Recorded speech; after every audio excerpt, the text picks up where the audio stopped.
अब वो दिन ख़त्म हो गए, ये जो फारूक अब्दुल्ला नारे लगाते थे 370 वो अजहुंद आज़ाद फाजुन, वो ख़त्म हो गया। अब कश्मीरी आज पढ़ा लिखा हुआ है। डीडीसी इलेक्शन आने वाले हैं तो क्या तैयारी है बीजेपी? देखिए, आपको पता होगा डीडीसी चुनाव का जो बिगुल बचा है, हमने कल अपना फर्स्ट फेज़ का जो कैंडिडेट लिस्ट है वो अनाउंस किया है। और हम कैंडिडेट्स पे भी अगर नज़र डालेंगे तो जो हमारे बड़े चेहरे हैं, बड़े नेता है, चाहे वो कश्मीर की बात करें या जम्मू की बात करें, हमने अच्छे फेसेस अभी इस डीडीसी इलेक्शन में उतारे हैं। तो मुझे लगता है इंशाल्लाह जो नारा लगा था कि आम आदमी के हाथ में पावर आनी है अब कश्मीर में, 3 टायर सिस्टम लागू होने वाला और आने वाले 1 साल में आप देखेंगे वो ज़रूरी ज़मीनी सतह पर दिखेगा। इस बार जो है पीपल्स अलायंस भी इसमें हिस्सा लेने जा रही है, क्या आपको लगता है कि कांटे का मुकाबला होने? देखिए, मैं समझता हूँ कि शर्म उनको मगर आती नहीं है। ये तब की बात है कि 370 पे जब ये चुनाव लड़ते थे, यहाँ पर वोट मांगते थे, अब वो 370 भी नहीं बचा है। यहाँ से लोगों को ये बेवकूफ़ बनाने के लिए इन्होंने यूएलबी इलेक्शन बाइकआउट किए, सरपंच पंच इलेक्शंस बाइकआउट किए, जबकि जो मेन फर्स्ट टायर अगर हम बात करें इस डीडीसी चुनाव की वही है, उस पर इन लोगों ने बाइकआउट किए, प्रॉक्सी कैंडिडेट उठाए।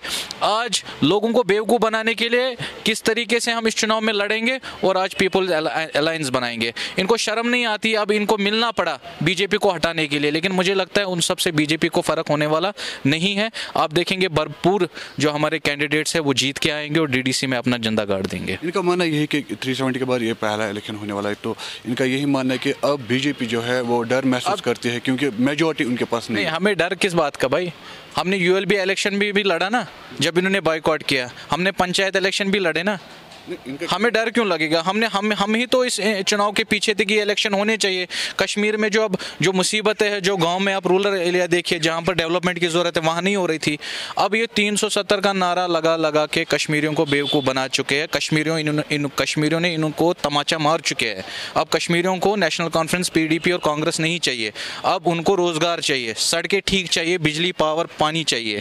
अब वो दिन ख़त्म हो गए, ये जो फारूक अब्दुल्ला नारे लगाते थे 370 वो अजहुंद आज़ाद फाजुन, वो ख़त्म हो गया। अब कश्मीरी आज पढ़ा लिखा हुआ है।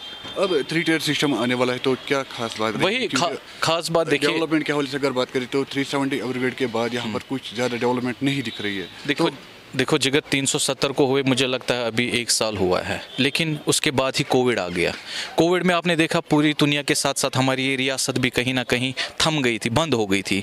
अब धीरे धीरे रास्ते खुलने लगे हैं।